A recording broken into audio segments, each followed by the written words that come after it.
ప్రముఖ real estate కంపెనీల చేతుల్లో బయ్యర్లు ఇన్వెస్టర్లు తరచుగా మోసపోతున్నటువంటి ఘటనలు మనం చూస్తూనే ఉన్నాం, తరచుగా వింటూనే ఉన్నాం.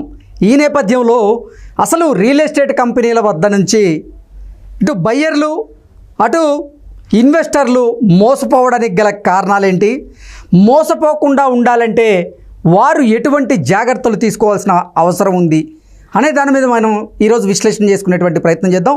ప్రస్తుతం మనతో పాటు ఉన్నారు రియల్ ఎస్టేట్ రంగంలో 35 సంవత్సరాలకు పైగా సుదీర్ఘమైనటువంటి అనుభవం ఉండి ఎన్నో అవార్డులను గెలుచుకున్నటువంటి ప్రముఖ real estate expert Nandi Rameshwar Rao గారు మనతో ఉన్నారు. సార్తో మాట్లాడదాం. సార్ నమస్తే అండి. నమస్తే అండి. ఎలా ఉన్నారు sir? Top of the world. Rameshwar Rao గారు, కొన్ని రియల్ ఎస్టేట్ కంపెనీలు తరచుగా బయ్యర్లను అలాగే ఇన్వెస్టర్లను మోసం చేస్తూ వస్తూ ఉన్నాయి. ఈ రియల్ ఎస్టేట్ కంపెనీలను నమ్మి కొంతమంది బయ్యర్లు అలాగే ఇన్వెస్టర్లు కూడా ఇన్వెస్ట్ చేసి లాస్ అవుతూ ఉన్నారు. మనం తరచుగా వింటూనే ఉన్నాం, చూస్తూనే ఉన్నాం. కొన్ని కంపెనీల పేర్లు చెప్పాలని ఉంది కానీ మళ్ళీ చెప్పకుండా ఉంటే బెటరు, అందరికీ తెలిసిందే కాబట్టి.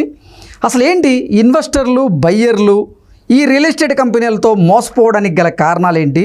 అసలు మోసపోకుండా ఉండాలి అంటే వారు ఎటువంటి జాగ్రత్తలు తీసుకుంటే మంచిది అంటే ఏం చెప్తారు? ఇవన్నీ డబ్బులు తీసుకొని చెప్పే క్వశ్చన్. ఓకే, ప్రేక్షకుల కోసం చెప్దాం. Sure sir. ఇప్పుడు నేను జనరల్గా ఏదైనా డిస్కషన్కి వెళ్ళేది ఒక సామెత లేకపోతే ఒక ప్రాబ్ కొటేషన్ చెప్తాను. రియల్ ఎస్టేట్ ఏజెంట్స్కి మేము తరచుగా రియల్టర్ ఆక్షన్లో ట్రైనింగ్ ఇచ్చే కొన్ని వేల మందిని ప్రొడ్యూస్ చేస్తున్నాం. అవును. అట్లా కొన్ని వేల ట్రాన్సాక్షన్లు చేసాం. సో ఇక్కడ ఏమవుతుందంటే ఏజెంట్కి నేను ఒక మాట చెప్తాను తరచుగా, నువ్వు ఏజెంట్గా రానియాలి, సక్సెస్ అవ్వాలి, డబ్బులు కావాలి అందరికి. డబ్బు అంటే నీకు రెండు క్వాలిటీస్ ఉండాలి. భూమాత అంత పేషెన్స్ ఉండాలి, ఆకాశం అంత ఆశ ఉండాలి. రెండు ఉండాలంటారు? రెండూ ఉండాలి. ఓకే.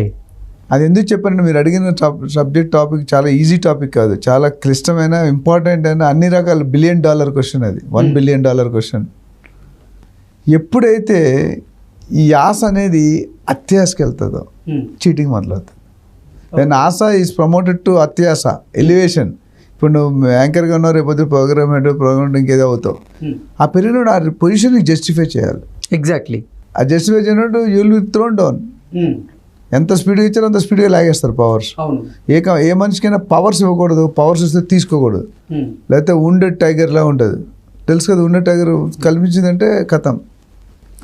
అది ఎందుకు చెప్తానంటే రియల్ ఎస్టేట్ ఎవరు కూడా పుట్టుకతో ఎవడు మంచివాడు కాదు, ఎవడు చెడ్డవాడు కాదు. బ్యాలెన్స్డ్గా పుడతాడు మనిషి. దేవుడు పుట్టించిందా లేదు. ఎందుకంటే మొత్తం అన్నీ నీకు ఇచ్చాను, నీకు భూమి మీద మనుషులు కనిపించారు అంటే నీకైనా ఎవరికైనా జనరల్ పర్సన్కి. సో అందుకని కొంతమందికి కొన్ని పెడుతుంటారు, ఆ కమీలు పెడతారు. ఆ పెడితేనే మనం దేవుని గుర్తు చేసుకుంటాం. మన దేవుడో లేకపోతే మిగతా ఉంటుంది వాళ్ళ దేవుళ్ళు వాళ్ళు. సో రియల్ ఎస్టేట్లో ఏమవుతుందంటే డబ్బు సంపాదించడానికి సులభమైన మార్గం అనేది అనుకుంటారు. రియాల్టర్ అంటే ఏజెంట్ అవ్వచ్చు, బిల్డర్ అవ్వచ్చు, డెవలపర్ అవ్వచ్చు, లేదా కన్సల్టెంట్. రియాల్టర్ పని అంటే అన్ని ఉట్టు ప్లాట్లు అమ్మేవాడే రియాల్టర్ కాదు. Builder is also called realtor. So డబ్బు సంపాదించాలని ఆశతో వస్తారు. మొదట అంటే పతివిరోధులకు కరెక్ట్గానే ఆలోచిస్తారు. 10 కోట్లు పట్టుకొని దిగుతాం, 10 కోట్లు పెట్టి దిగి బిజినెస్ చేద్దాం. వీడిని ఎవడో మోసం చేస్తాడు, ఆ లాస్ కవర్ చేయడం ఈయన చీటింగ్ ఆడతాడు, ఆయన లాస్ చేసినట్టు అంటే ఒక చైన్ సర్కిల్.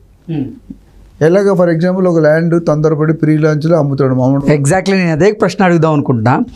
ఈ ప్రీ లాంచ్ పేరుతో ఈ మధ్యకాలంలో రియల్ ఎస్టేట్ కంపెనీలు కొన్ని ఆఫర్లు తీసుకొచ్చినట్లుగా కస్టమర్లను అట్రాక్ట్ చేసేదాకా అంటే చేయాలనే ఉద్దేశంతో ప్రీ లాంచ్ని ప్లాన్ చేస్తూ ఉన్నారు. ఈ ప్రీ లాంచ్ పేరుతో ఎంతోమంది ఇప్పుడు ఎవరైతే ప్లాట్ కొనాలని ఆశపడుతూ ఉంటారో రూపాయి కూడబెట్టుకొని ఈ ప్లాట్ కొనాలని వీళ్ళేదో ఆఫర్ ఇచ్చేసరికి ఆ ఆఫర్ని చూసి మోసపోయి వీళ్ళు తీసుకెళ్ళి అమౌంట్ వాళ్ళకి కట్టేయడం, వాళ్ళ తర్వాత చేతులు ఎత్తేయడం. ఏంటి సార్ అసలు ఈ ప్రీ లాంచ్ పేరుతో కొన్ని వేల కోట్ల రూపాయలు దండుకుంటున్నట్టున్నారు రియల్ ఎస్టేట్ కంపెనీస్? చిరంజీవి గారి సినిమాలో క్షమించు అనే పదాన్ని నా డిక్షనరీలో అర్థం లేదు అన్నట్టు, ఏదో సినిమా పేరు గుర్తురాలి. అట్లా రియల్ ఎస్టేట్లో చీటింగ్ అనేది జనరల్గా చేస్తారు. కానీ అవకాశం ఇస్తేనే చేస్తారుగా. నేను చీట్ చేసేవాళ్ళు తప్పు కాదు, చీట్ అవబడుతున్న వాళ్ళు తప్పు. నువ్వు చీట్ చేయాలనుకుంటే నేను అవకాశం ఇస్తే కదా నన్ను చీట్ చేయగలవు, నువ్వు అయితే చీట్ చేయలేరుగా మీరు. ఇందాక మీరు ఒక మాట అన్నారు, ఆశ అని. ఆ ఆశనే వాళ్ళు క్యాష్ చేసుకుంటున్నారు. అదే నేను I will complete that sentence. ఇప్పుడు రోడ్డు మీద వెళ్తుంటే పెద్ద పెద్ద హోర్డింగ్స్ కనిపిస్తాయి బట్టల షాపులు, వేరే 50% డిస్కౌంట్ అని ఉంటుంది. చూసారా మీరు? అవును, చూసారా? క్లియర్గా చూసారా లేదా? అప్ టు 50% డిస్కౌంట్ అని ఉంటుంది. కొన్ని అనేది కనిపించదండి, మీరు మనం వెళ్ళే స్పీడ్కి అప్ టు అనేది కనిపించదు. అప్ టు అనేది చిన్న లెటర్స్ వస్తాడు, అవును, పెద్ద లెటర్స్ 50%, 60%, 70% డిస్కౌంట్ అనేది హైలైట్ చేస్తారు. అప్ టు అనేది చిన్నగా పెట్టి ఇది చేస్తారు. చూడరు, 99% చూడరు. మార్కెటింగ్ స్ట్రాటజీ అది. సో అక్కడికి వెళ్ళినప్పుడు పాపము మీ వైఫ్కి బర్త్డేనో మ్యారేజ్నో మీరు 50% డిస్కౌంట్ ఇస్తాను తీసుకెళ్ళి చీర కొనిద్దామని పిలుస్తారు ప్రేమగా. మీరు తీసుకెళ్తారు, బాబు 50% డిస్కౌంట్ చీరలు చూపి అంటాం. 10% అడగం మనం, ఎందుకంటే మనం 50% చూసి వెళ్ళాం. ఆడు ₹1,00,000 చీర పెడతాడు. ₹1,00,000 డిస్కౌంట్ ఇస్తే 50,000.